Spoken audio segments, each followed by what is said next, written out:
sobre o mito da criação do cosmo. No começo, tudo que havia era uma grande escuridão. Tempo passando, astros dançando, deusas em movimento, sincronizadas com alegria e a inocência das crianças. Intuição e criação, dom universal. Podemos flutuar no amor. Somos feiticeira dos astros. Usamos nossos sentidos para despertar o poder da Mãe Terra, da Mãe Terra, da Mãe Terra. Abrimos portais não existentes na consciência humana. Não fugimos da dor, nem da solidão. Não fugimos da dor, nem da solidão.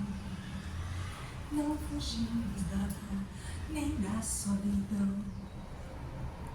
Depois de tanto tempo existindo em meio ao silêncio, a escuridão se sentiu tão só que chorou.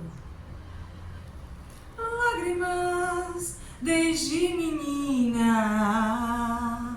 quando choro cresço. Lágrimas desde menina, quando choro cresço. Lágrimas desde menina, quando choro cresço. Lágrimas desde menina, quando choro cresço, quando choro cresço, quando choro cresço, quando choro cresço. Foi tão sincero e profundo o seu pranto que as suas lágrimas criaram o mar.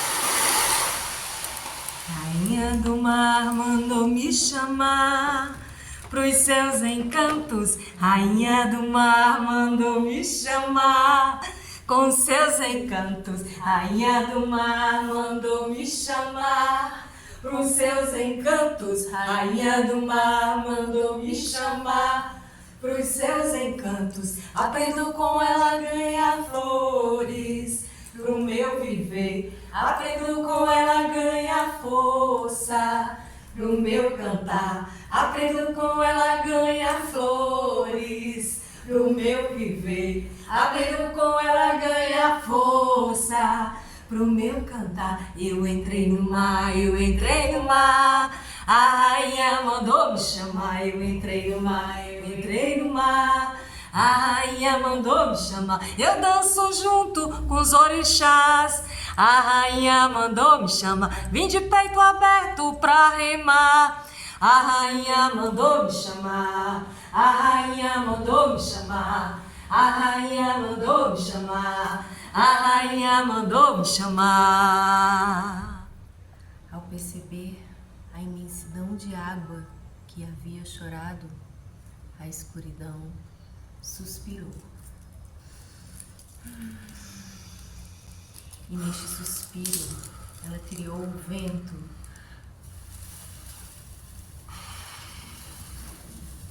E o vento, ao começar a correr, abriu caminho para a chegada da luz. Devagar, tudo vai se iluminando e com a luz Nasceu a alegria!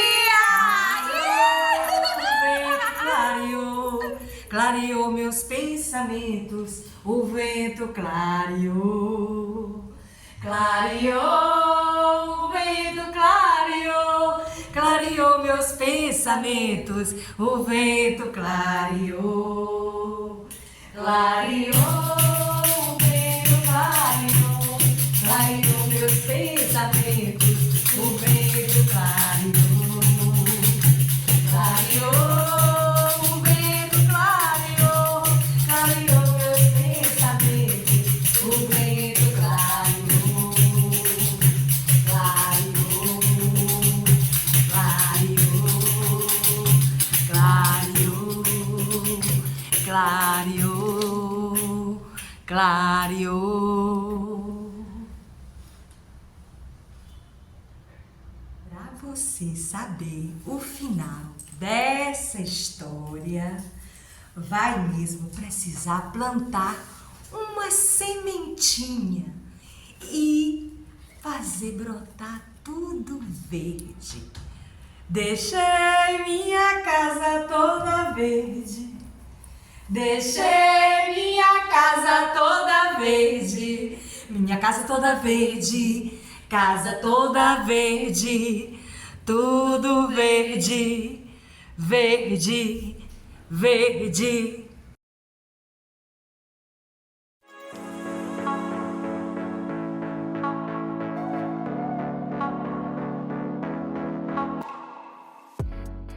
Dando sequência à nossa programação, tenho a honra de apresentar, para falar sobre arte e espiritualidade, o multiartista Bené Fonteles. Nascido em Bragança do Pará, é artivista, artista plástico, escritor, poeta, compositor, curador de arte e xamã. Com uma longa e consolidada trajetória artística nas artes plásticas, música e poesia, Bené tem álbuns e livros publicados e obras expostas em acervos dos museus de arte de São Paulo, Nova York, Bahia, Paris e recentemente na Índia. Além de ter participado de 5 bienais internacionais de São Paulo e diversas mostras individuais e coletivas ligadas à arte postal e à pesquisa de novas expressões artísticas. A militância ecológica é um traço marcante em sua obra, sendo o criador do movimento Artista pela Natureza, que desde 1986 promove a consciência ecológica e da educação ambiental por meio da arte. Importante ressaltar que entre 1983 e 86 foi diretor do Museu de Arte e Cultura Popular da Universidade do Mato Grosso e nessa época começou a unir suas criações artísticas a projetos e movimentos voltados à preservação ecológica. Em 1991, mudou-se para Brasília, onde manteve base por quase 30 anos organizando eventos artísticos e produzindo suas obras. Em 1997, ele organizou a montagem da Sala Especial do artista baiano Rubem Valentim, no Museu de Arte Moderna da Bahia. Em 2003, Fonteles foi contemplado com a comenda Ordem do Mérito Cultural, que recebeu da Presidência da República, e em 2016 apresentou na 32ª Bienal de São Paulo a obra de instalação Conversas para Adiar o Fim do Mundo, com a colaboração do líder indígena Ailton Krenak. Instalação Oca Tapera Terreiro, montada como ágora dentro do pavilhão da Bienal, recebeu artistas, ativistas, ecologistas, antropólogos, educadores e curadores para uma série de debates. Bené Fonteles, é uma honra tê-lo aqui no 3º Congresso Internacional Ambiente e Sustentabilidade. Agradecemos imensamente por tua presença e assim passo a palavra a você. Bom, eu não sei se sou tudo isso que essa história aí fala, não. Mas uma coisa eu tenho certeza, que faço desde quando tomei consciência de ser artista, poeta e curador também, escritor, nos anos 70. Não separar a arte da ciência e da espiritualidade, mesmo porque isso é impossível. Isso realmente começou no Renascimento, então eu me considero um ser humano renascentista, nesse sentido, né? Que isso estava na arte de Leonardo, de Michelangelo, de Giordano Bruno, grande pensador, que foi queimado lá na fogueira, porque pensava dessa forma. Então se tornou incômodo para o poder. E há muito tempo, de certa forma, eu sou incômodo para isso, até para alguns artistas, e vamos dizer assim, e um certo sistema do mercado de arte, da museologia e tudo, por não separar isso. E a espiritualidade, para mim, é uma coisa que é ligada à ética, logicamente, nada tem a ver com religiosidade, apesar de eu ter sido uma pessoa que foi de formação cristã, depois, no começo dos anos 70, estive na Umbanda, aprendi muito sobre ecologia, inclusive aulas de educação ambiental na Umbanda, e depois no Candomblé, na Bahia, onde eu morei, nos anos 70. E então eu fui amalgamando essas três coisas, porque, para mim, a arte sem consciência, e ciência sem consciência não existe, já que a gente faz um trabalho, como diz Joseph Campbell, de ampliar os campos de consciência, que é o que eu e os meus parceiros, em várias áreas que eu atuo, né, porque eu também sou compositor e canto, estou na área de música, de ampliar esses campos para ter uma consciência realmente ativa, né, ecológica, e pensar que essa espiritualidade está em tudo. Eu comecei a trabalhar, inclusive, nos rituais em 77, na Bahia, quando eu fiz uma exposição no Instituto Goethe lá, porque eu estava ainda com muito forte a coisa da Umbanda, estava descobrindo as coisas no Candomblé e, posteriormente, no budismo, né? Com a filosofia budista, depois a filosofia do sufismo. Então, eu fui amalgamando todas essas tradições espirituais, religiosas, e para que a arte não aparecesse como no pensamento muito ocidental fragmentado, né? Separatividade, como uma coisa holística. Não à toa, eu sou um dos fundadores da Universidade Holística de Brasília, né, no final dos anos 80, e onde eu até morei durante um tempo, quando mudei para Brasília, e lá ativei bastante o movimento Artistas pela Natureza, porque nós tínhamos criado esse movimento a partir de 86, já não um trabalho de educação ambiental e consciência ecológica através da arte, usando a arte como uma história. Então, na verdade, também eu uso a arte como uma forma de atingir a espiritualidade e ser um canal, né, de fluência e da inspiração divina tão humana quanto divina, que eu atuo, né, dessa forma, porque também eu não separo o sagrado do profano, nem o humano do divino. Para mim, tudo está em perfeita sintonia. E a gente só precisa captar isso, ser esse médium, porque o artista é um médium, né? Ele que recebe tudo isso, não só de uma dimensão, uma outra dimensão, vamos dizer, cósmica, do qual nós somos originários, né? da fonte criadora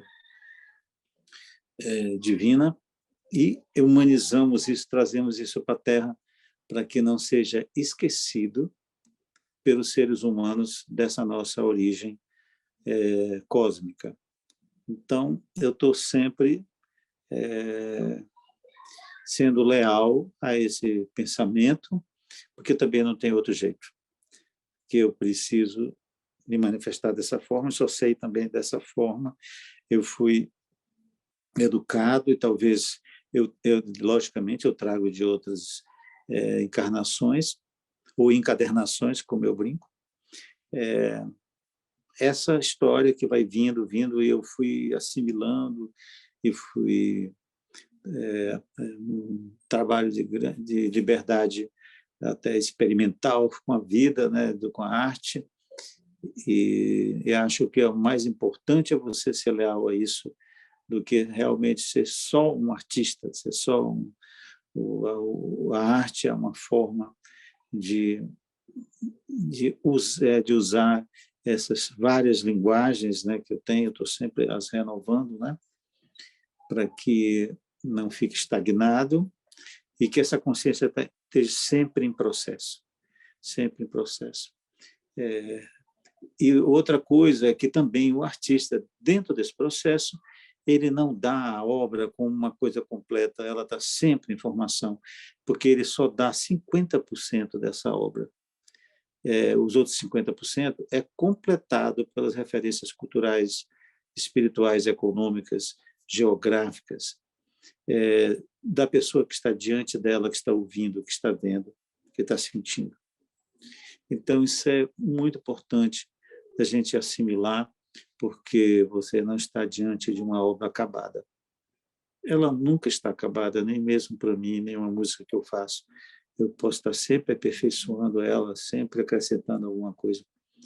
E nas artes visuais, nos meus trabalhos, às vezes, uma coisa passa, que está naquele elemento, que eu trabalho muito com apropriação, ele passa a se figurar em outro. Eu posso recriar aquela obra constantemente, porque senão a coisa fica, vamos dizer, estagnada, ou quase morta. Então, as coisas estão em constante transformação, transmutação, transubstanciação, para transcender a matéria, né? Porque eu trabalho muito com o tempo, né? E das coisas que têm ação do tempo sobre elas.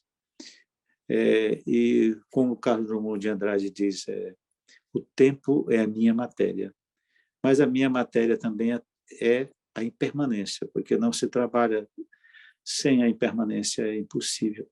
Nós somos muito impermanentes, e se não fôssemos, não só mudaríamos o nosso corpo desde criança, como também não iríamos a caminho da imortalidade, que é quando a gente desencarna. Porque eu trabalho também com essa coisa da morte constantemente, porque coisas dentro de mim estão morrendo constantemente e nascendo outras, principalmente as que não servem mais para mim, porque não me interessa. Então, eu estou nesse constante trabalho de morrer antes que eu morra, né? Morrer porque não serve mais das emoções, das coisas, da falta de compaixão, dos medos, né? Das ansiedades e tantas outras coisas. E como eu tenho 70 anos agora, eu percebo isso mais fluente, mais firme, dizendo assim, olha, resta um tempo ainda. Então, para esse tempo que resta, eu preciso me libertar de muita coisa, né? De vários tipos de coisas, dos sentidos, né? De várias coisas do ego, porque o ego é o karma do artista, que é a vaidade, o ego, né? Então, não é muito agradável, você tem que superar isso. Tem que o ego ser o seu servo, e não você ser o servo dele, deste ego. Inclusive, é considerado, dentro de um estudo que já foi feito por um acadêmico na Bahia, na Universidade Federal da Bahia, que os Exus, né, porque eu me ligo muito na mitologia iorubá, né, na Goa, que originou o candomblé na Bahia, a cultura afro-brasileira, de que nos orixás, e os Exus, que são os servos dos orixás, eles são como se fosse o ego, eles podem fazer o bem, podem fazer o mal, e não são nada demoníaco, eles são mensageiros dos seres humanos para os deuses, né? Eles são muito ligados na mitologia grega a Hermes, é o mensageiro, aquele que leva as histórias para serem atendidas ou não. Então, é preciso disciplinar esse tal desse ego, que para nós artistas é um desafio muito grande, né? E que pode nos travar e nos não dar uma comunicação interessante do nosso espírito, da nossa verdadeira natureza, né?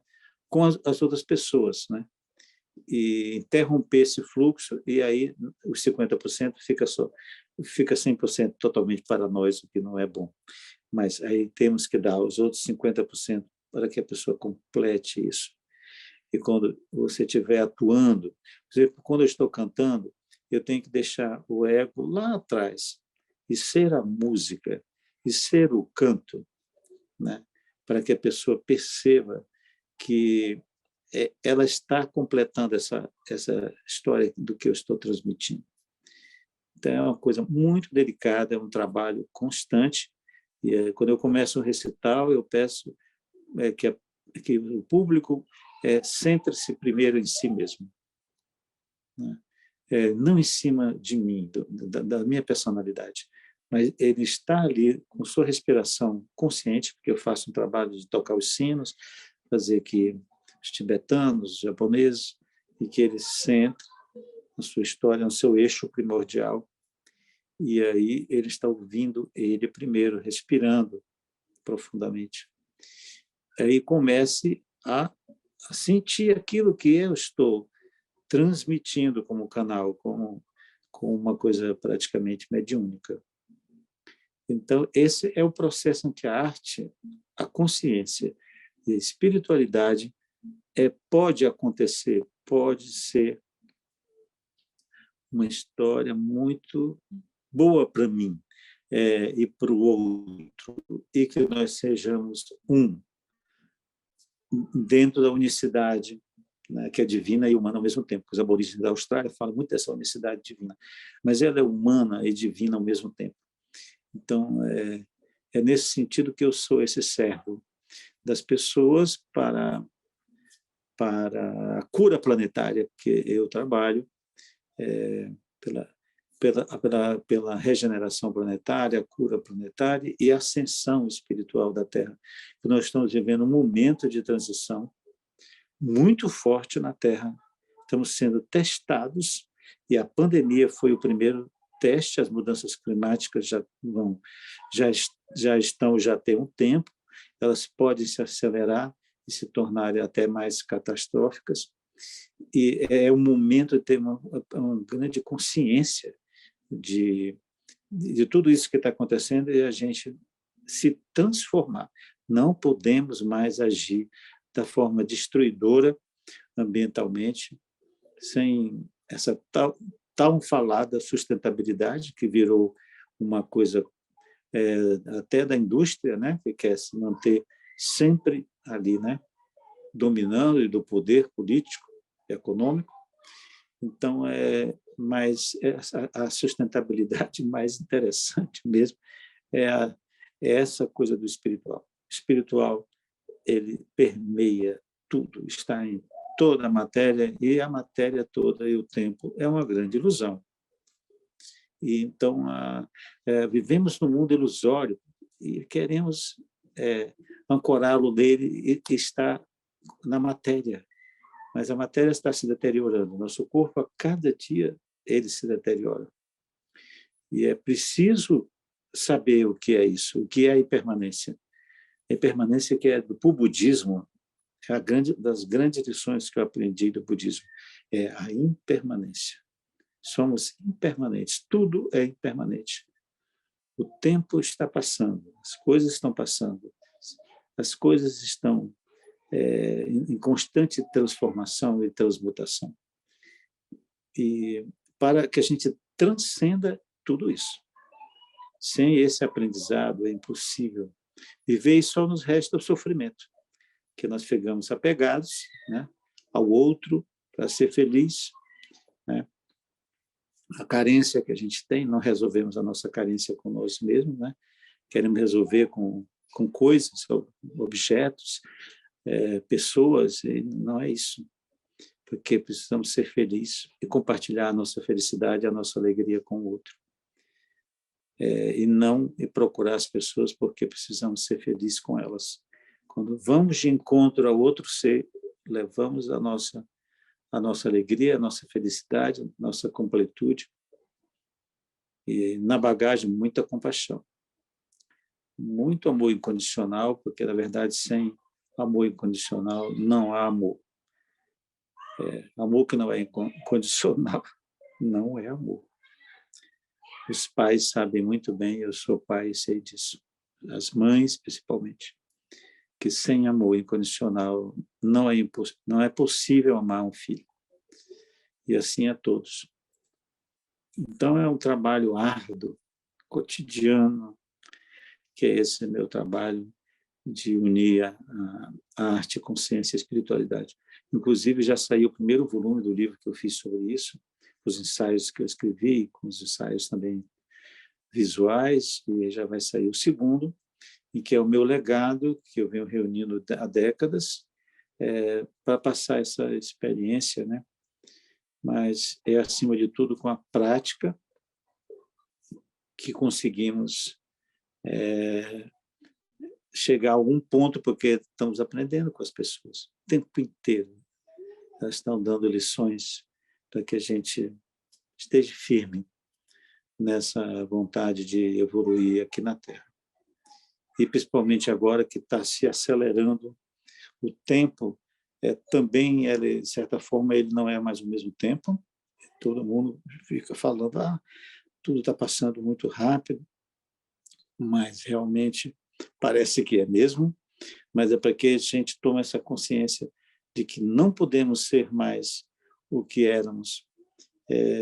Tudo aquilo que foi tão primordial, né, para a vivência humana, porque eu não gosto de sobrevivência, essa palavra para mim, eu não gosto.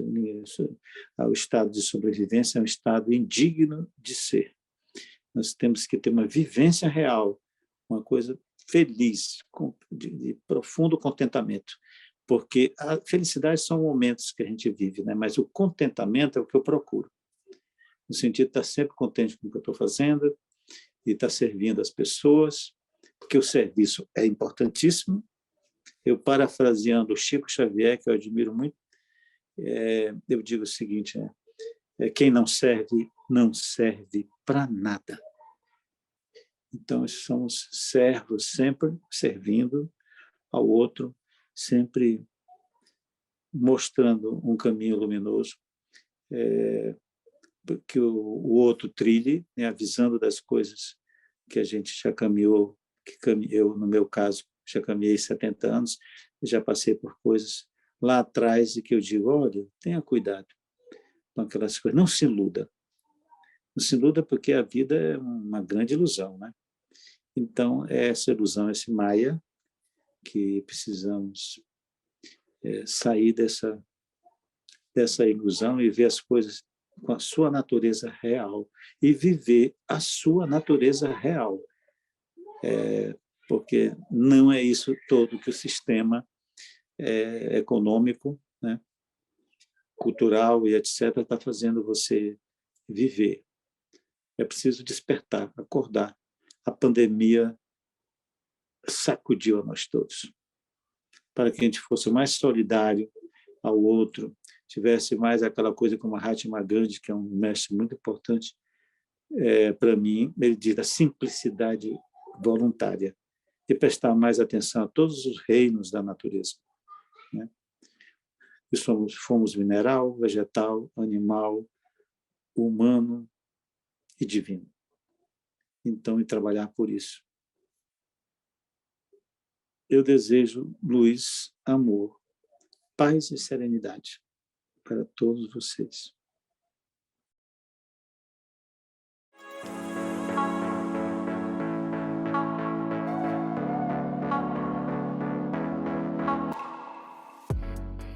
Olá, boa tarde a todos, boa tarde a todas. Sejam muito bem-vindos, sejam muito bem-vindas na conferência de despedida do terceiro CIAS com a roda de conversa. como vencer os desafios e traçar novos caminhos para o cumprimento dos objetivos do desenvolvimento sustentável e a Agenda 2030. Nesses últimos dias, nós tivemos reunidos aqui no Terceiro CIAS pesquisadores, professores, conferencistas, artistas, estudantes e profissionais de diversas áreas que trabalham com a temática da sustentabilidade e da Agenda 2030, os ODS. Nós estamos vivendo hoje uma série de crises que exigem ações imediatas. Então, crise climática, crise de poluição do ar, da água, do solo, crise humanitária, uma crise de humanidade, e a gente precisa agir na busca de soluções mais sustentáveis. Por isso, pensando em mostrar como os ODS podem ser colocados em prática no âmbito local e de maneira bem organizada, nós estamos com essa roda de conversa. De novo, o nosso tema é como vencer os desafios e traçar novos caminhos para o cumprimento dos ODS e a Agenda 2030. Vamos falar sobre perspectivas de futuro desta agenda e como a gente pode traçar práticas sustentáveis. Eu me chamo Gisele Batista, eu faço parte do Movimento Nacional ODS aqui em Santa Catarina e estarei fazendo a mediação dessa mesa redonda. Eu vou fazer a minha audiodescrição, preservando pela acessibilidade. Eu sou uma mulher de pele clara, eu tenho os olhos verdes, os meus cabelos, eles são crespos, mas hoje eles estão lisos. Eu estou usando um óculos de grau com aro vermelho, tenho brincos de pérola, uma blusinha preta, um casaquinho, um blazerzinho bege com algumas flores azuis, verde piscina e marrom. Atrás de mim eu tenho uma parede cinza azulado, tem alguns quadros, uma luminária e uma janela que está batendo aqui a claridade muito bonita. Então, muito boa tarde a todos e todas.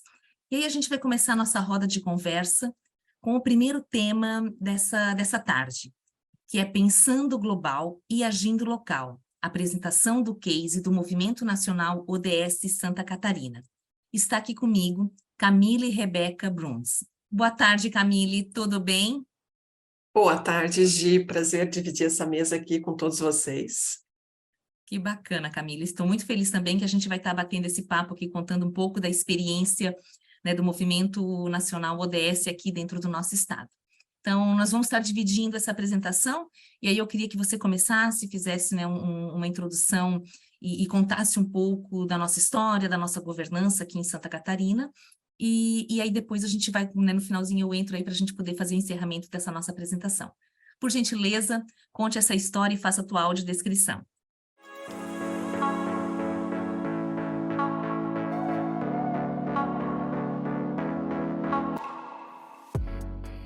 Muito obrigada. Bem, eu sou uma mulher branca, de óculos também, com armação metalizada, olhos verdes, cabelo loiro, chanelzinho, e tô com uma jaqueta preta e uma camisa, uma blusinha de lã branca, que aqui tá muito frio.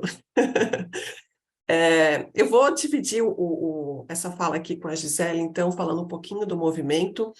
Depois a gente vai ter o nosso colega, o João, falando, né, dessa história do movimento aqui no Brasil, então eu não vou, né, pegar esse espaço dele, vou me ater especificamente aqui ao movimento ODS Santa Catarina. Eu vou só subir a minha tela. Então, a ideia é a gente apresentar um pouquinho, né, pensando global e agindo local, né, a apresentação do movimento ODS aqui no estado de Santa Catarina. Apresentar para vocês, né, que o movimento aqui ele acontece desde 2009, né, eu estou participando do movimento desde esse momento, né, de criação aí do movimento aqui no estado de Santa Catarina também. Somos um movimento formado especificamente por voluntários, né, de caráter apartidário, ecumênico e plural, ou seja, a gente quer todas as pessoas participando aí com a gente nesse movimento também. E a gente faz parte de uma rede nacional, né, com núcleos em 15 estados aqui do Brasil, que depois a gente vai ter outras experiências falando um pouquinho sobre isso também. E a nossa missão aqui, enquanto movimento, é, de fato, mobilizar as pessoas e as organizações catarinenses para que elas possam realizar as práticas delas né, dentro das suas empresas, escolas, poder público, enfim, né, no dia a dia das pessoas, inclusive, que estejam alinhadas aos Objetivos de Desenvolvimento Sustentável, que são os ODS.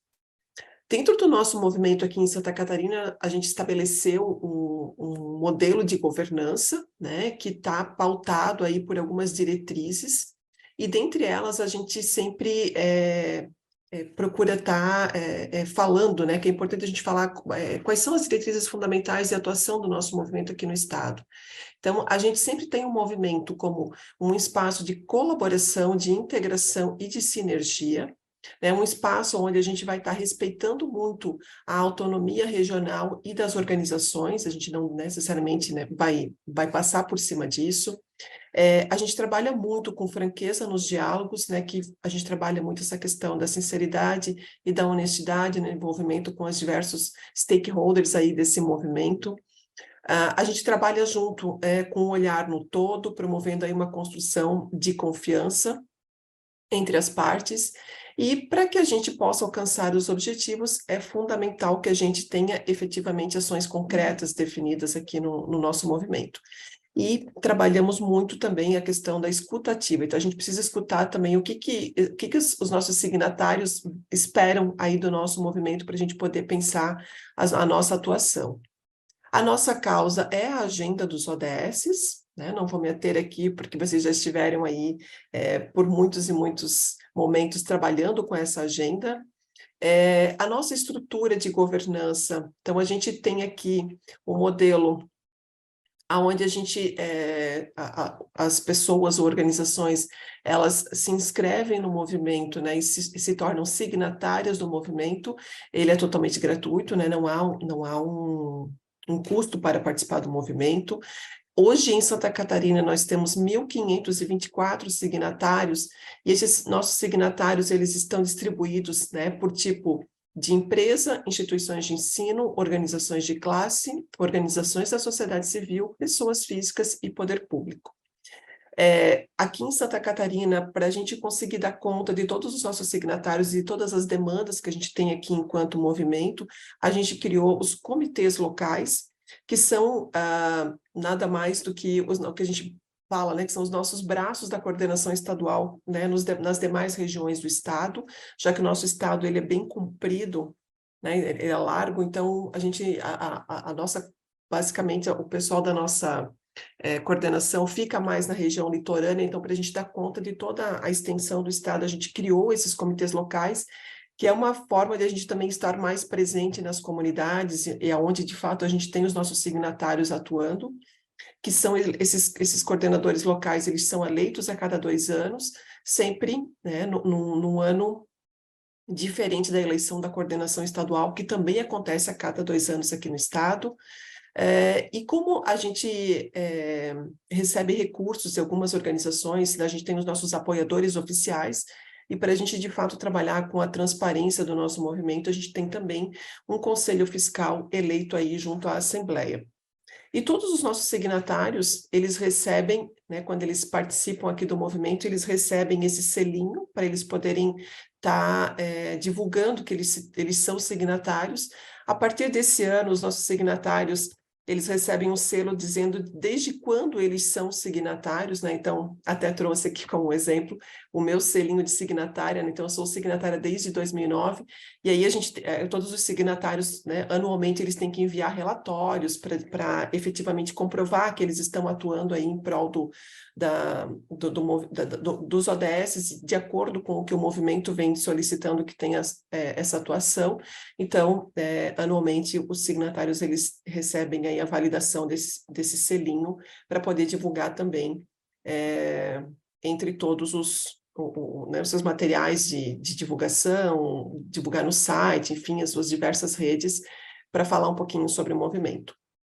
Dentre as ações que o movimento desenvolve aqui no estado, a gente tem a Semana ODS em Pauta, que acontece sempre na última semana de maio, que é o momento onde a gente busca levar conhecimento para os signatários. Então, a gente, hoje, até em função, né, desse momento de pandemia que a gente está vivendo ainda, a gente se adequou a essa realidade toda, e a gente hoje atua muito com com ações online, né, com eventos online, está divulgando realmente conhecimento que estejam alinhados aos ODS para que os nossos signatários possam entender como é que eles fazem essa conexão, né, dessa agenda com as práticas deles. Então, no nosso site constam lá todas as nossas lives e eventos que a gente faz relacionados a isso, e o nosso ODS em Pauta é o momento para a gente falar sobre isso também.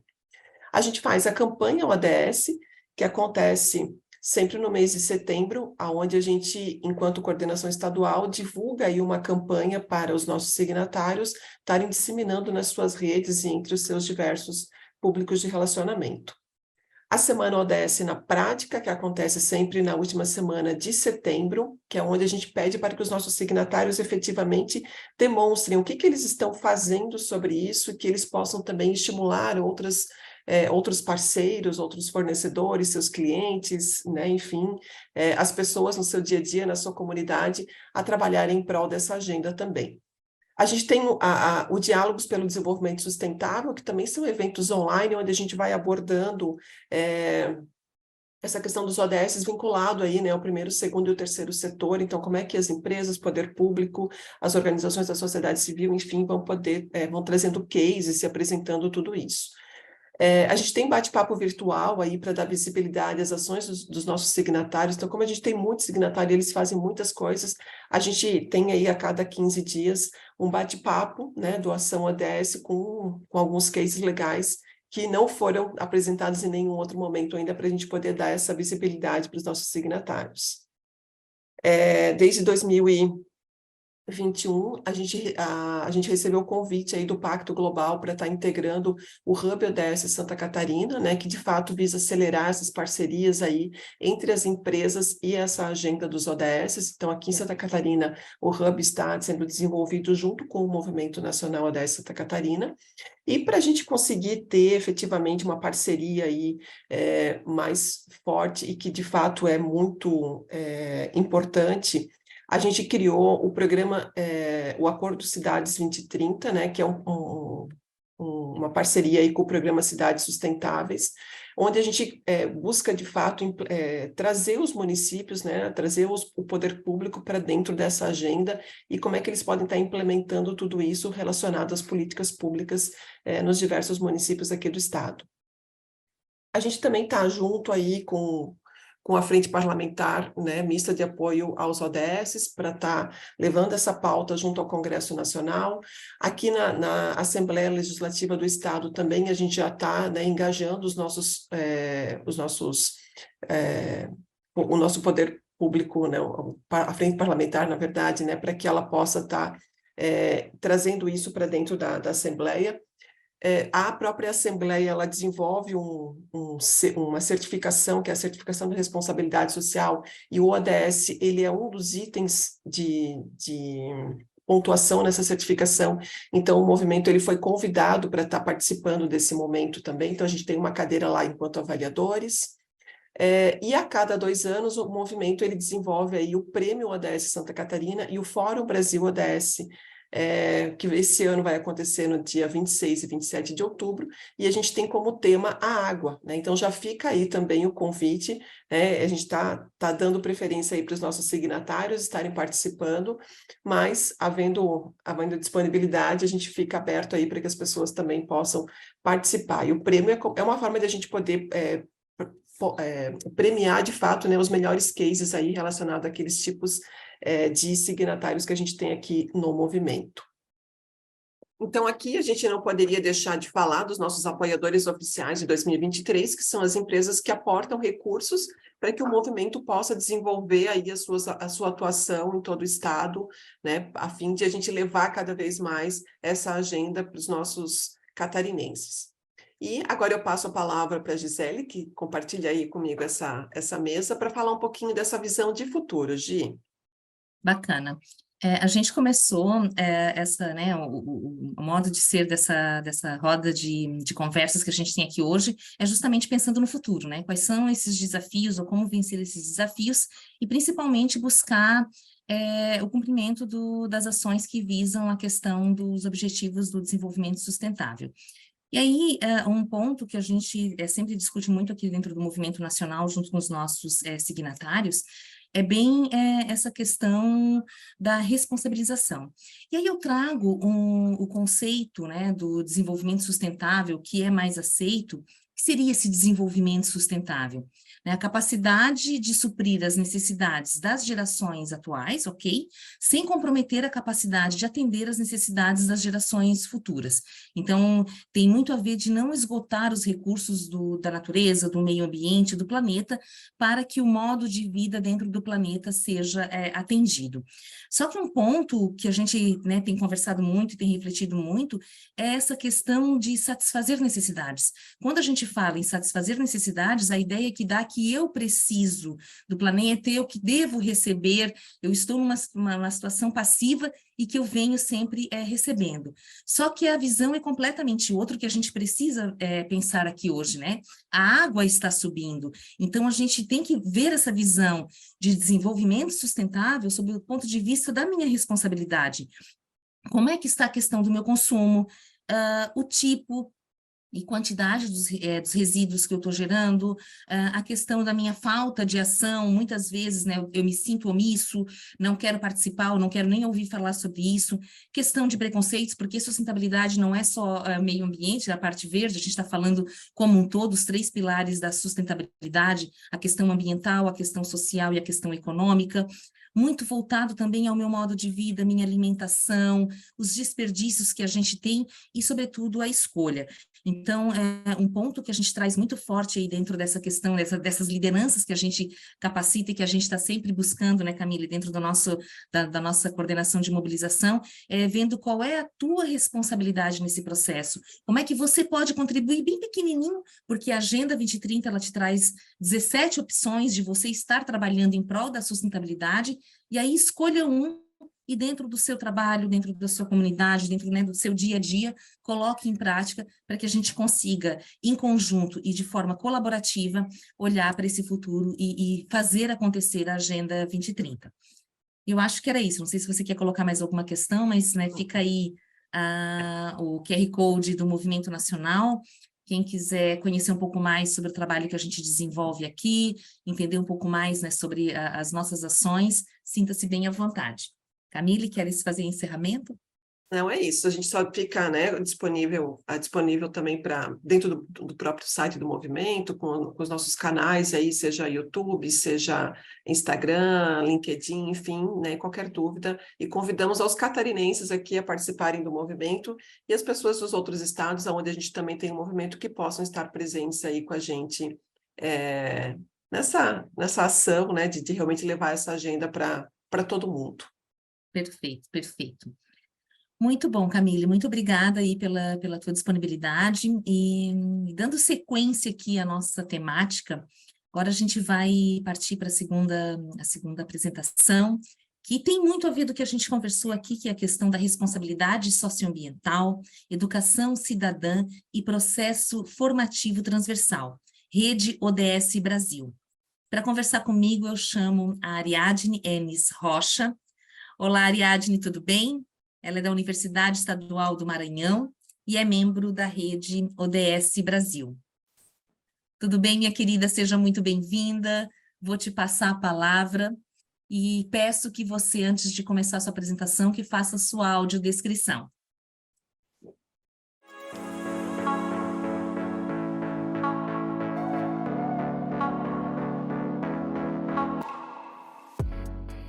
Muito obrigada pela apresentação.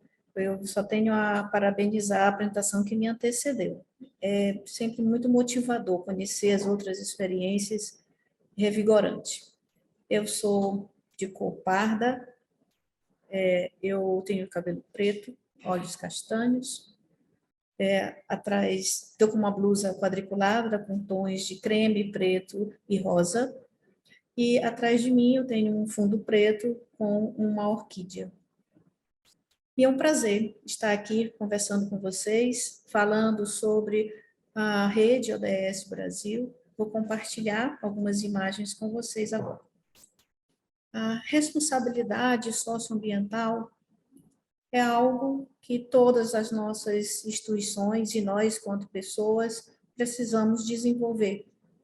E dentro do movimento da Rede ODS Brasil, foi nós, enquanto membros, representando aqui um conjunto de organizações e instituições e organizações de ensino, organizações sociais aqui presente, é onde nós nos fortalecemos na troca de experiência, na troca de saberes, no compartilhando práticas sustentáveis e também desenvolvendo ações em conjuntas. O que é a rede? A rede é uma colisão de instituições que tem como interesse comum a institucionalização da Agenda 2030. A institucionalização, dentro dos nossos processos organizacionais, é fundamental para que a gente, de fato, alinhe as nossas estratégias políticas, estratégias de ensino, no caso das instituições de ensino superior, do qual estou vinculada, e também de governo, alinhar as nossas estratégias políticas, as nossas estratégias de trabalho aos ODS e à Agenda 2030. A institucionalização ela é fundamental para que a discussão da agenda dos ODS, de fato, faça parte do dia a dia, da dinâmica de desenvolvimento de todas as instituições que aqui estão representadas. As principais atividades desenvolvidas pelos membros que compõem a Rede ODS Brasil são as trocas de experiências. Por meio dessas trocas de experiências, é enriquecedor, principalmente para as organizações mais recentes de adesão, de perceber que os ODS são nossos, perceber que essa agenda é nossa, perceber, através das experiências, que podemos, sim, desenvolver a qualquer esfera de governo, a qualquer esfera de instituições governamentais e não governamentais, estratégias de trabalho para alinhar com os ODS, fazer com que ele, de fato, contribuir com que, de fato, ele ocorra. E, para isso, também um ensinamento importante são as parcerias. Por meio das parcerias, nos fortalecemos. Nos despir das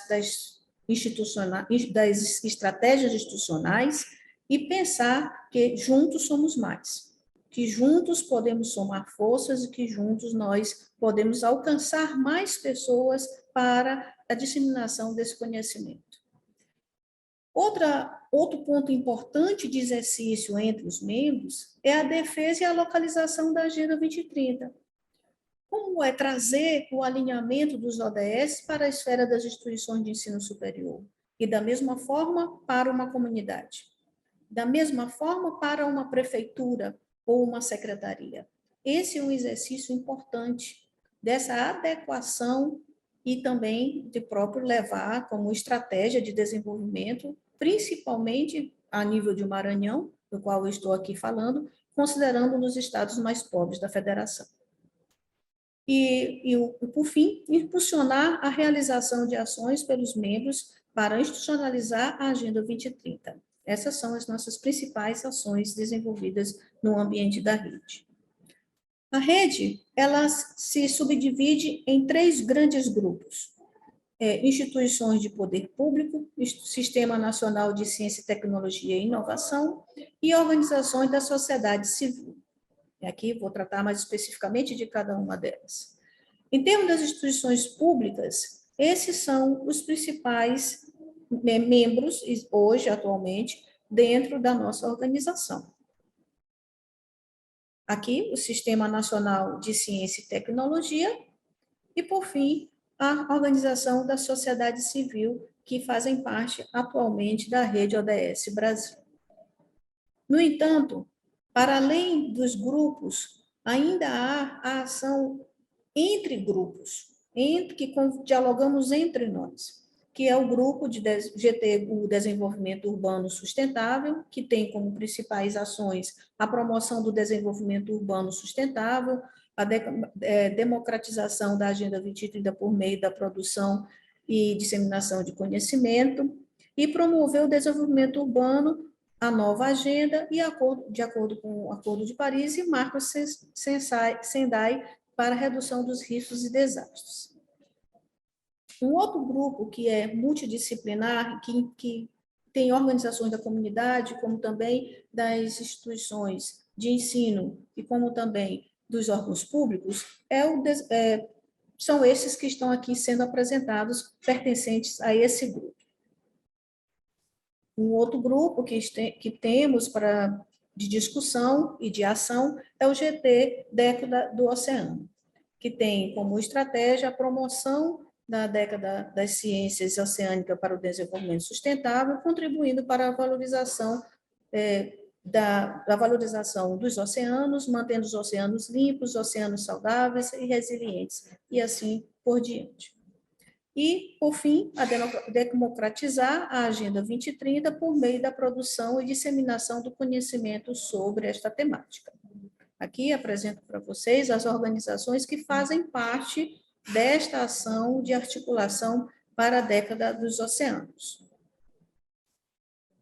Como o terceiro GT, nós temos a gestão de resíduos e resiliência, que tem como estratégia promover a conscientização sobre os diversos riscos ambientais, sociais, econômicos e institucionais aos quais as cidades estão sujeitas. E, por fim, democratizar a Agenda 2030 no marco de Sendai para a redução de riscos e desastres, a nova Agenda Urbana, o Acordo de Paris, por meio da produção e disseminação dos conhecimentos sobre a temática. Essas são as organizações que integram essa ação. Aqui convido vocês que estão nos assistindo a conhecerem os frutos dessa parceria, que se remeterá às diversas experiências que foram construídas ao longo da existência da nossa rede, a conhecer as mais diversas atividades que estão sendo desenvolvidas. Eu trouxe para vocês conhecimento e o impacto que participar da Rede ODS Brasil trouxe para a Universidade Estadual do Maranhão, como também para o Estado do Maranhão. O processo de institucionalização, ele se deu por meio de resolução, que foi o primeiro passo da chegada, da discussão dentro da nossa instituição, decretando o biênio 2021 e 2022 como o período dos Objetivos de Desenvolvimento Sustentáveis. Nesse período, onde se massificou dentro da instituição as atividades entre cursos, palestras, ações sobre os ODS. Por fim, também houve a criação da assessoria especializada na articulação dos ODS na UEMA, do qual eu faço parte. Seguindo o processo motivado pela participação da rede, foi criada uma comissão para os Objetivos de Desenvolvimento Sustentável, considerando que somos uma universidade multicamp, e, por meio dessa comissão, tivemos a participação de todos os campos que estão distribuídos, são 20 campos distribuídos no território maranhense.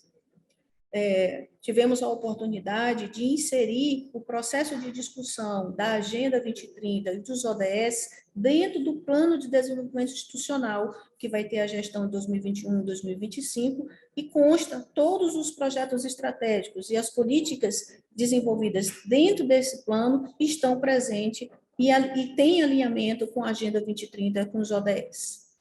E, anualmente, a nossa instituição ainda tem o plano de ação ODS aprovada pelos órgãos colegiados. Essa foi uma principal estratégia de alinhamento. Trago para vocês alguns exemplos de ações motivadoras que foram realizadas em cooperações, tanto entre setores, que é um exercício também na nossa instituição, as parcerias entre setores, como também as parcerias entre instituições estaduais e membros da rede ODS.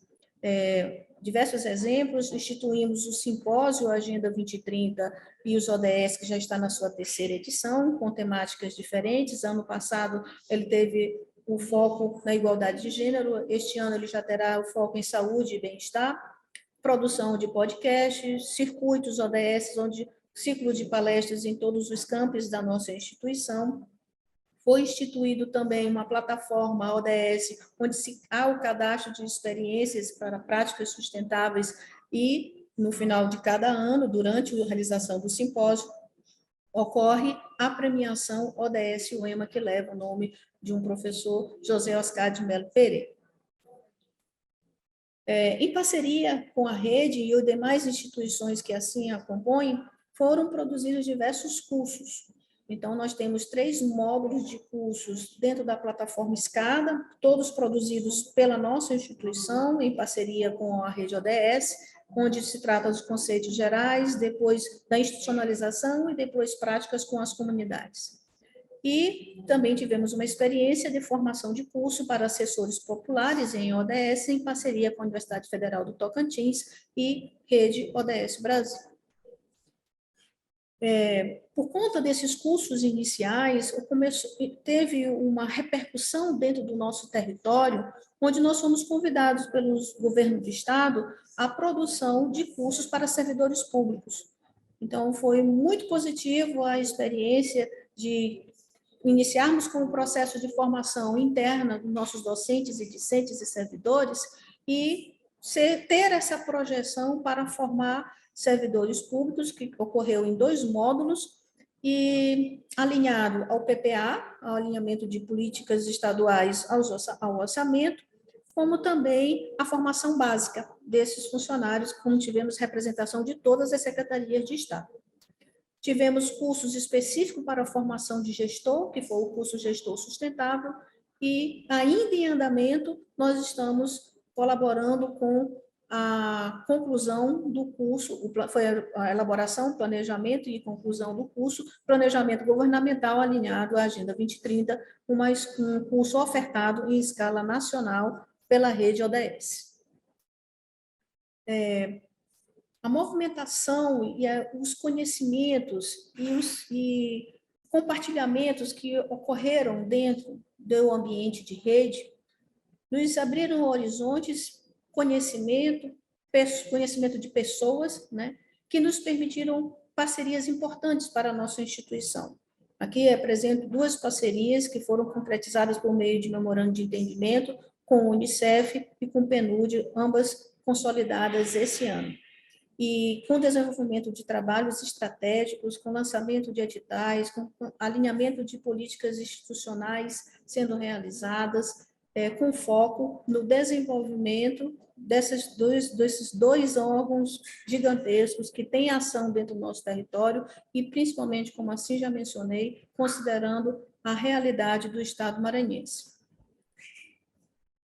Aqui fica os contatos da rede ODS Brasil, fica o convite para conhecer o desenvolvimento das ações, como também para a adesão de demais instituições que aqui estejam nos assistindo, para integrar esse grupo que se organiza, se programa, se conhece, se ajuda nesse processo de compartilhar e de alinhar de forma prática, de forma dinâmica, os ODS e a Agenda 2030 nas nossas instituições. Muito obrigada. Obrigada, Ariadne, pela sua participação, pela sua contribuição. Muito bacana. Fiquei bem entusiasmada com o case de vocês. E dando sequência aqui à nossa roda de conversas e falando muito sobre parcerias, e você trouxe bem isso dentro do seu case, né? A gente vai ter agora a temática Parcerias para a Sustentabilidade. Vamos conhecer um pouco sobre o Movimento Nacional para a Promoção dos ODS. E eu tenho aqui comigo, como palestrante, o João da Silva Evangelista Ferreira. Olá, João, tudo bem? Ok, tudo bem, tudo bem. Tudo jóia. Ele é representante do Movimento Nacional ODS no Ceará. João, seja muito bem-vindo. Vou te passar a palavra.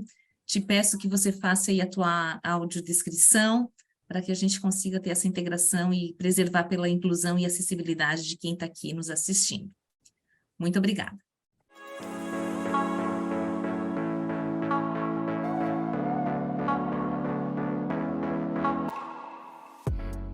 Bom, meu nome é João Evangelista, eu faço parte do Movimento Nacional ODS. Eu sou branco, meus cabelos e olhos são castanhos, eu estou com uma camisa branca com umas bolinhas bem pequenininhas, né?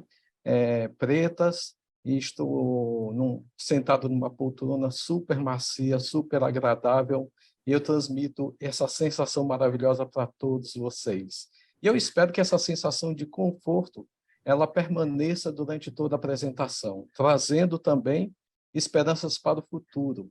Porque nós vamos fazer agora, nessa apresentação, uma viagem no tempo, né? Convido até Camille, convido Gisele, convido todos do movimento, quem estiver nos assistindo, né? Nós vamos fazer uma viagem longa no tempo, desde 2004, o marco de 2009, que foi super importante, inclusive convido também, se a Camila quiser dar umas palavrinhas, que ela estava lá também, né? Então, a gente pode trocar várias ideias aqui e vocês vão conhecer um pouco mais o quanto é importante de todos nós nos reunirmos em torno da sustentabilidade.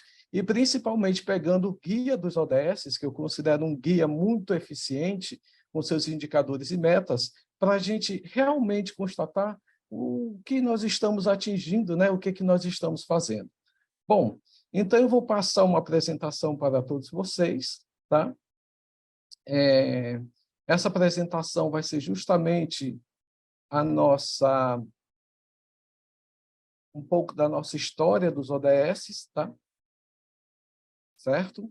Bom, eu vou adiantar um pouquinho, porque a Camille também já fez um resgate desse início, tá? Então, quem somos, o nosso movimento de voluntários, nós somos apartidários, eu diria até suprapartidários, porque todos os partidos são bem-vindos, né? Trabalhamos juntos, né? Ecumênico e plural. E, nesse plural, eu gostaria de ressaltar muito a nossa ecologia de saberes, né? Pegando um pouco Edgar Morin, Boaventura, né? Maria Cândida de Moraes, mas nessa ecologia de saberes é que todos estão incluídos a trazer seu conhecimento de uma forma muito participativa.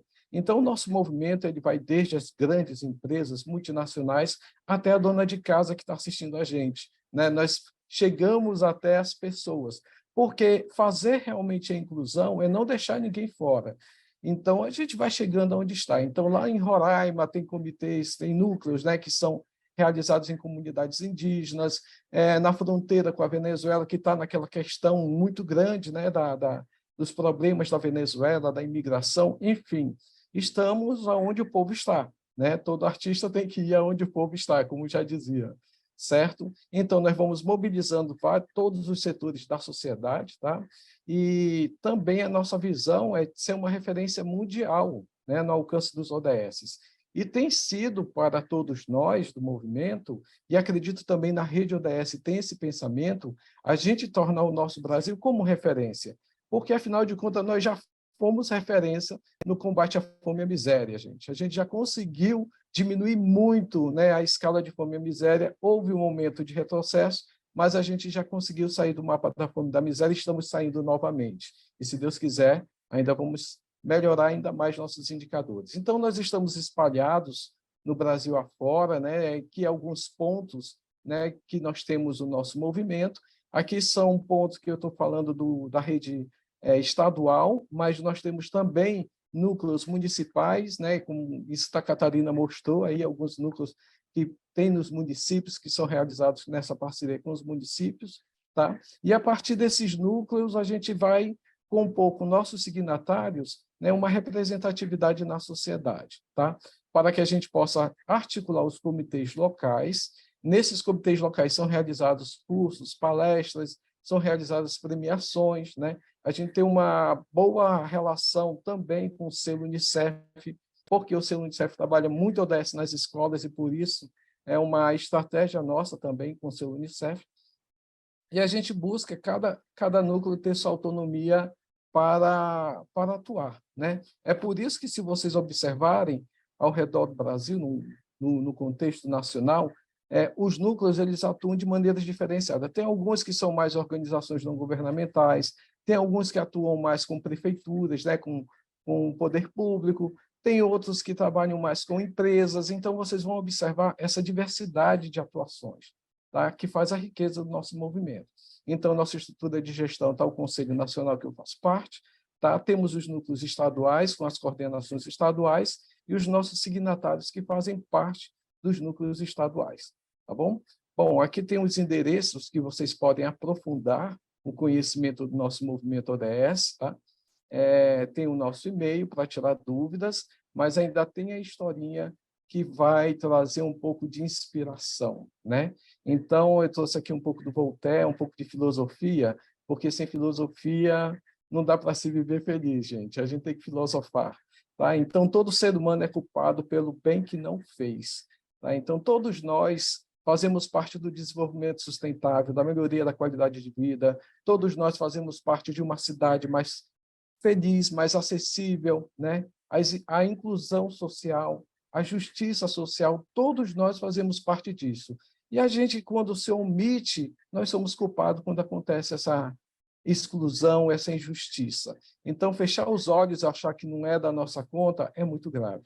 E aí a gente vai articulando com o governo, organizações não governamentais, né, principalmente mobilizando nas redes sociais. Então, assistam nossos vídeos nos canais, né, no YouTube, nós temos um canal do Movimento Nacional, né, Santa Catarina faz um trabalho fantástico com várias lives, não percam os profissionais que falam, né, especialistas de diversas áreas que falam também.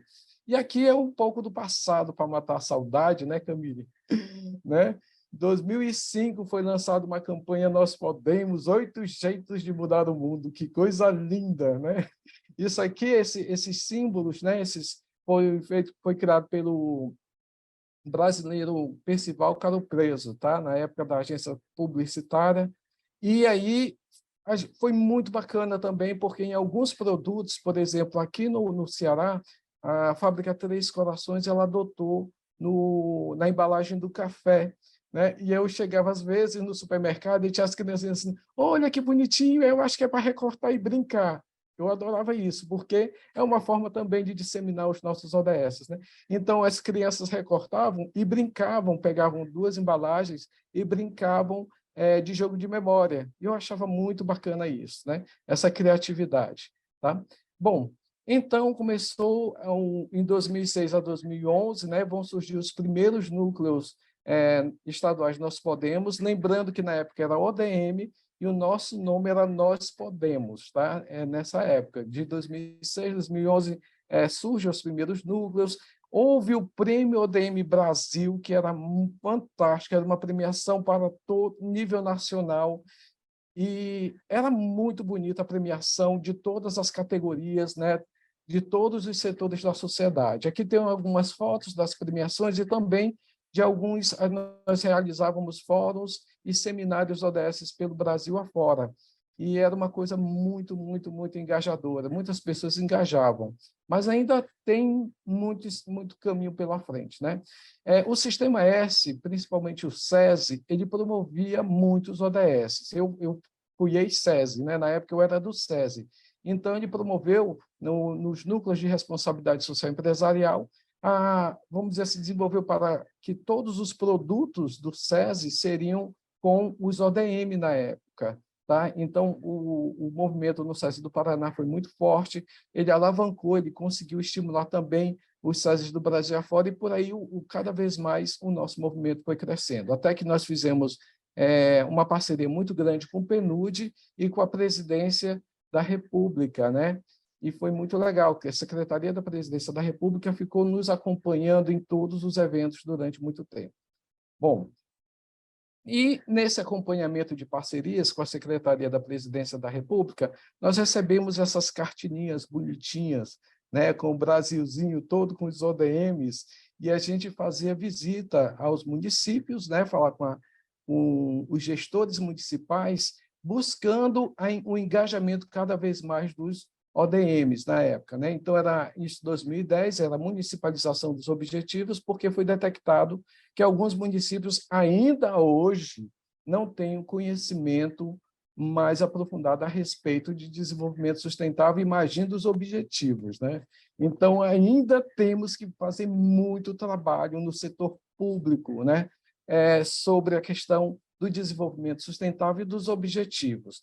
Já algumas situações que nós passamos, chegavam na prefeitura, você conhece, na época, os ODMs, né? E diz assim, é o quê? Um produto novo, é uma marca de refrigerante, né? De tudo surgia, gente, de tudo surgia. E nós tínhamos que dialogar, conversar, para que compreendesse os ODMs da época. E para facilitar, nós tínhamos esses guias de municipalização e fazíamos pactos com as prefeituras. tá? De 2009 a 2014 são os nossos encontros nacionais, adoráveis encontros nacionais. Então, vamos dizer que representantes do Brasil inteiro nos encontrávamos em diversos estados. No Paraná, nós tivemos um encontro, no Paraná foi muito, muito, muito bom, né? Tivemos encontro também em Brasília, né? E por aí vai. E a gente fez alguns encontros, né? Os principais desde 2009, mas 2012, 13, 14 foram muito bons encontros que nós fizemos, tá? E a ideia era sempre a gente tornar os estados cada vez mais próximos. E realmente a gente criava uma rede de troca de experiências que nos favoreciam a trabalhar em todo o estado brasileiro. Bom, daí, em 2013, criamos o termo de compromisso a partir de várias experiências e diálogos, de forma que a cada signatário assinasse esse termo de compromisso para ficar firmado com o signatário as obrigações também, né? Tem os benefícios, mas também tem os deveres. Então, como Santa Catarina relatou, tem um relatório, né? Tem a realização das práticas ODS, inclusive o ODS na prática, a gente fez também aqui no Ceará, a gente fez junto com Santa Catarina, foi uma experiência fantástica, né? E as empresas elas ficaram muito interessadas em participar, né? Então, é colocar na prática mesmo, é trazer os ODS para o dia a dia. Tá? De 2005, a gente tem a transição ODM-ODS, né? Que foi a nossa transição, né? Desses objetivos globais, tá? E nós fizemos uma terceira reunião do Colegiado Nacional. Tá? Essas fotos que tem foi a reunião que a gente fez para também discussão aqui no estado do Ceará. Esse daí é o núcleo do estado do Ceará que eu trouxe aqui para trazer boas recordações. E falando do Ceará, nós tivemos algumas experiências do jornalzinho ODS, a Estácio foi uma universidade que esteve muito presente com a gente, a Universidade Estadual e a Universidade Federal do Ceará também trabalharam com a gente, né, inclusive na produção de material acadêmico, de aplicação, principalmente nos TCCs, nas teses, mestrado, tudo, né? Então, começou a entrar em pauta a discussão dos ODS, isso é muito bom para a produção científica, que realmente sofreu um impacto nos últimos anos bem negativo, mas que está sendo recuperado, né? Bom, aqui é o relatório da edição do Prêmio ODS Brasil, o último prêmio que houve. Aí é o link do site, que vocês podem conhecer essa publicação, tá? Lá nesse site do Planalto tem muita publicação sobre os ODS. Eu também aconselho o portal ODS, que é do SESI, que tem uma parte lá de indicadores, que você observa os indicadores do seu estado, aí você vai dizer, do estado? Não, do município também. Né? Você vai lá na parte dos indicadores, você consegue acompanhar os indicadores do município. É muito interessante, até para o trabalho acadêmico, para as palestras, cursos, você pode ver lá. E aqui eu estou trazendo esse relatório porque nós tivemos alguns cases também aqui no Ceará, né? O Escritório Tecnológico Digital foi um dos campeões, tá? Aqui de Fortaleza, sobre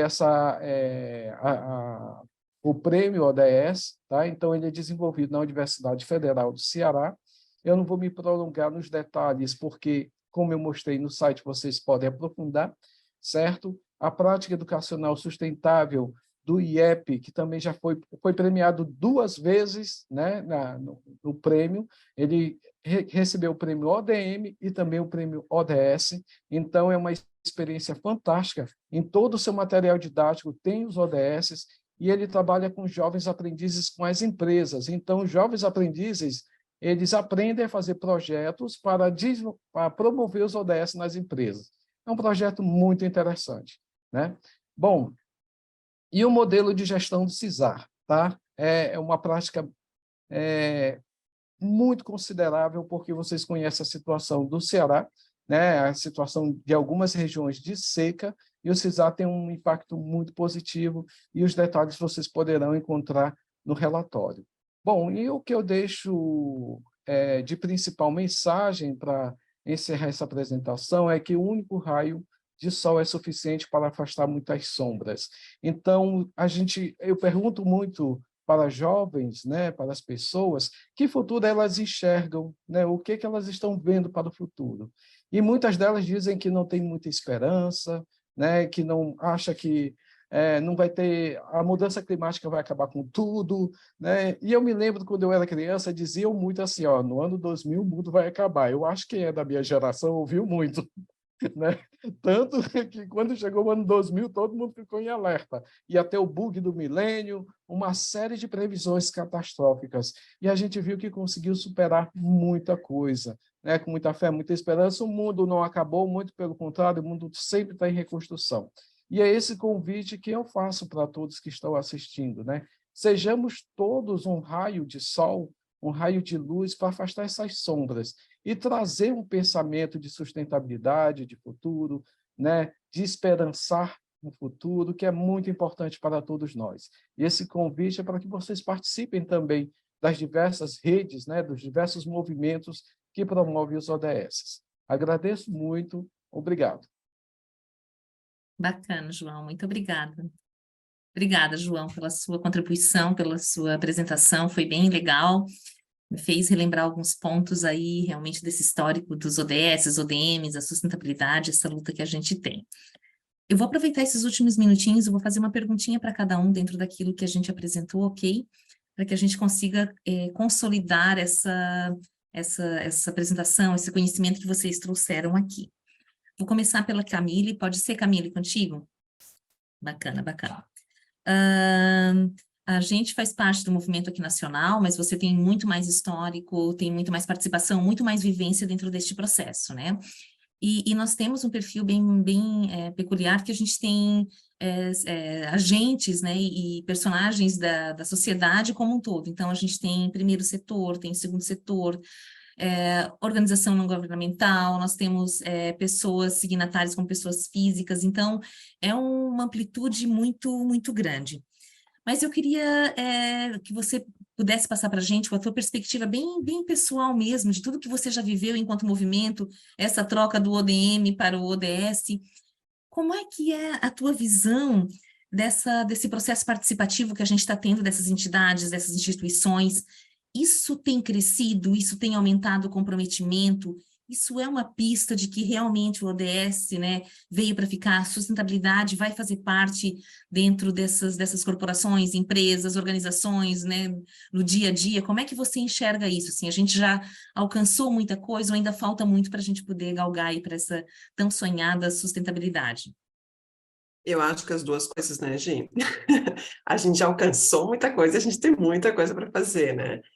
Mas eu sempre falo que eu gosto de ser da galera do copo meio cheio, né? Vamos ver tudo que a gente já fez, até porque, sim, algo que a gente sempre coloca dentro do nosso movimento, né? Estamos ali todos voluntários. Então, assim, a gente tira aquele tempo do nosso dia para se dedicar para essa agenda, porque isso é um propósito de vida para a gente também, né? E a gente tem, sim, visto, hoje, muito mais do que na época da agenda dos ODMs,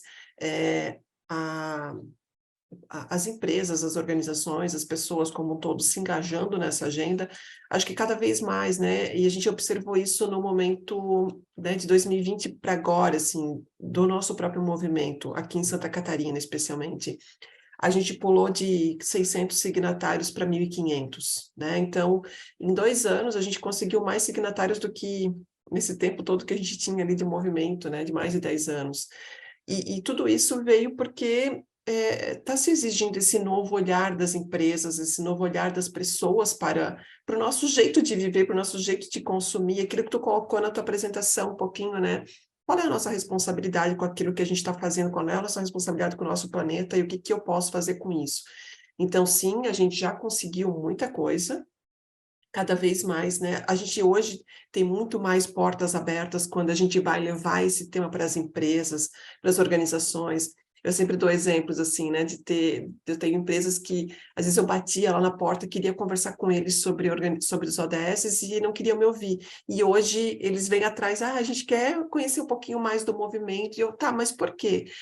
Porque a gente faz parte de uma a gente fornece para uma grande rede de confecção, e daí eles estão exigindo essa área toda de ESG, né, que é a linguagem da sustentabilidade para o mundo financeiro, para as empresas, enfim. Então, assim, o circo está fechando, né? Então, assim, está vindo exigências de todos os lados, desde legislações, né, de normativas e também do consumidor, né, de pessoas querendo trabalhar em empresas que também são mais sustentáveis e tenham esse olhar, né? Pessoas querendo consumir, fornecer, enfim. Então, acho que a cadeia produtiva como um todo vem exigindo isso também. Então, temos muito a construir ainda, né? Eu acho que aqui em Santa Catarina, especialmente, assim, o nosso grande desafio tem sido trazer o poder público para isso, né? Porque cada vez que a gente vai olhar para essa agenda dos ODS, as políticas públicas estão instauradas ali, né? Então, assim, é só olhar para aquilo e como é que eu trago isso para melhorar a gestão pública nos municípios?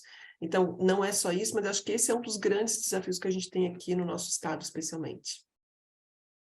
Muito bacana, e mantendo sempre o ânimo e a motivação para que a gente consiga fazer mais e mais dentro daquilo que a gente está se propondo, né? Exato. E pegando um gancho, né, no que você comentou, essa questão de desafios, eu achei muito legal a apresentação da Ariadne, né, da rede ODS Brasil, e em específico do case que ela apresentou, porque eu sempre dizia que a Agenda 2030 é de todos.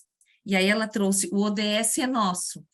Olha como tem um peso diferente de uma coisa para outra. Parece que é de todos, é fora, né? O ODS é nosso, é dentro. E aí eu vou te pedir uma permissão para poder fazer mais uma adaptação. O ODS é de responsabilidade nossa, então o ODS é de responsabilidade de todos e todas. Então, a gente mudando, talvez até se vendo dentro desse processo, como a gente colocou, né, Camille, que a gente faz um trabalho muito forte aqui para estar capacitando essas lideranças que estão dentro do movimento nacional, dos comitês. Então, trazendo justamente isso, essa motivação, e que a gente continue, né, trabalhando pela causa e cada vez mais galgando sucesso. Mas o que eu queria ver com ela, que eu achei super legal, a gente tem cases aqui super bacanas, né, em Santa Catarina, de universidades que estão empenhadas, que fazem assim, um trabalho maravilhoso, que já estão há anos dentro do movimento, mas foi bem o que a Camille disse, a gente não consegue ter um engajamento com o poder público. E aí você disse que vocês fizeram um trabalho super legal, e que os ODS estão entrando ali, né, dentro do PPA, e fez um trabalho de capacitação com todas as secretarias do Estado, tipo assim, parou tudo agora, vamos falar sobre sustentabilidade, vamos falar sobre a Agenda 2030. Me conta um pouco, né, como é que foi esse desafio, e principalmente, quais são os principais ganhos para estar inspirando a gente aqui, né, Camille e João, para que a gente continue galgando dentro desse processo. O governo do Estado do Maranhão, na esfera de governo de Estado, ele era membro da rede, é membro da rede ODS Brasil, e desde 2015 já trouxe isso para a estrutura de planejamento, ligado principalmente à Secretaria de Planejamento, que se chama CEPLAN, dentro do nosso estado. E uma forma de movimentar, além dos processos de capacitação, se deu na exigência de alinhar os recursos financeiros de todas as secretarias aos ODS. Então, atualmente, a gente está em fase exatamente de atualização e preparação do PPA 2024, né? E nós estamos no mesmo processo, com instrumentos de acompanhamento. Então, hoje a gente é capaz de saber onde a Universidade Estadual do Maranhão utiliza orçamentos e que determinados projetos apresentam ligações com determinados ODS, quais os ODS que mais são trabalhados em cada instituição do Estado.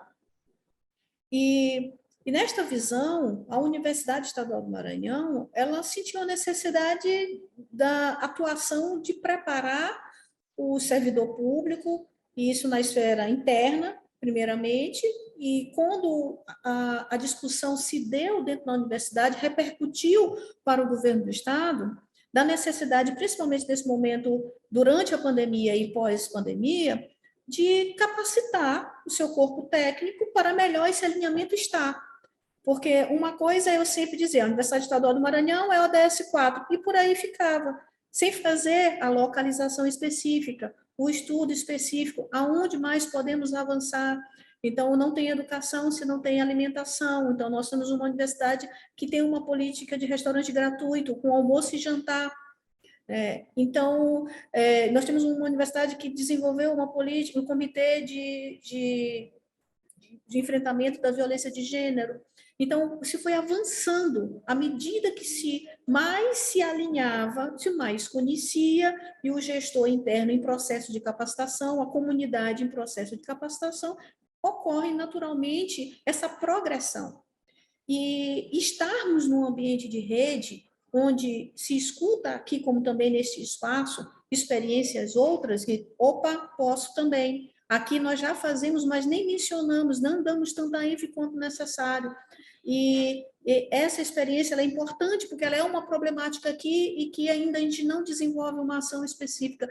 Então, o olhar sobre outras práticas, pensar processos de como executar de forma viável dentro das esferas local, tanto de governo como universitária, é enriquecedor, né? E até mesmo quando nós iniciamos esse processo e viemos a participar de ranqueamentos internacionais, mais do que uma posição, assim também como as premiações nacionais, é nós percebermos aonde podemos chegar, do que os ranqueamentos nos apresentam como políticas estratégicas reconhecidas para as universidades.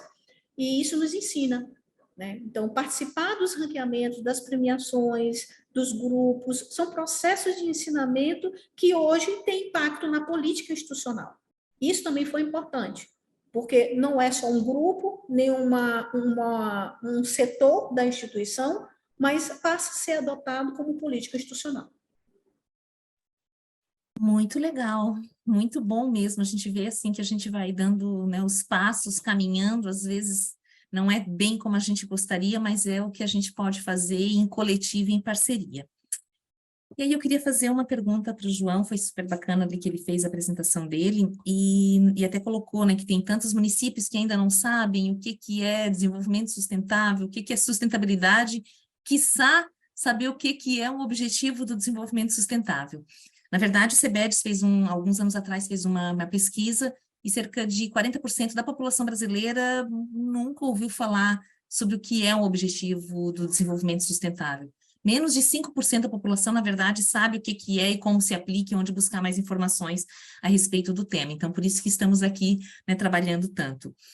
E o último relatório, né, os últimos relatórios do relatório Luz, ele trouxe essa questão de políticas públicas, a gente teve uma estagnação ou um retrocesso naquilo que a gente acreditava ser caminhando em direção às metas do ODS. Só que são metas que a gente sabe que são indiretas, então você pega informações e vai colocando, não, aqui tem um ODS X, aqui é o ODS Y. E aí a pergunta que eu queria te fazer, já que está participando da questão do Conselho Nacional, é entender um pouco mais, será que realmente os ODS vão virar políticas públicas, municipais, se isso é uma frente que está sendo colocada, estudada, como é que está essa questão agora de a gente pode ver um futuro ou algo mais positivo em relação a isso, ou os ODS vão ser conectados ainda a políticas que já existem, dizendo, vamos catar aqui onde é que tem ODS para eu conectar e tentar ver se alguma meta, né, dessas 169 metas dos 17 ODS estão sendo atingidas. Então, eu queria que você contasse um pouco dessa perspectiva de futuro aí, né, em relação à questão do movimento nacional alinhado a políticas federais, se for o caso. Opa, então vamos lá, né? Bom, inicialmente eu prevejo coisas muito boas, né? Já posso ir repassando boas notícias, né? Recentemente, nos 2 últimos anos, o PNUD, junto à Petrobras, realizaram um curso de especialização e realizaram capacitação em alguns municípios, principalmente da área litorânea, né? E aí esses cursos eles estavam justamente alinhados às políticas que deveriam ser desenvolvidas em cada município. Esse curso foi realizado com vários municípios brasileiros, né? Eu tive a oportunidade de participar e assistir alguns módulos, porque os módulos ficavam no YouTube e você tinha acesso. Então, você, na hora, né, era online, eu entrava, eu não estava nem inscrito, gente, mas eu tenho interesse, eu vou. Né? Então, a gente participava também sobre a localização dos ODS. Então, esse curso era a localização dos ODS, e alguns especialistas foram formados para realizar palestras e também para municipalizar os ODS. Aqui em Fortaleza, nós tivemos essa experiência, o município de Fortaleza ele conseguiu localizar nas suas políticas públicas os ODSs e, inclusive, ele criou um sistema interno justamente para acompanhar indicadores dos ODSs, né? Então, são experiências localizadas que a gente encontra. Existem outros municípios que também já fazem a institucionalização dos ODSs, como é o caso de Barcarena, no Pará, né? Então, eles fazem isso, é da rede ODS com a Patrícia, né? Se não me engano. Então, é um trabalho muito bom. Então, alguns municípios eles avançaram, agora outros não. Tem alguns municípios que eles realmente retrocederam, né? E que só fazem se tiver uma coisinha, uma palavra mágica, edital. Gente, falando em edital com ODS, chove, ligam para a gente, como a Camille disse. Nunca, a gente bate a porta, nunca tem tempo para atender. Saiu um edital que pede o ODS ali, correm para a gente, né?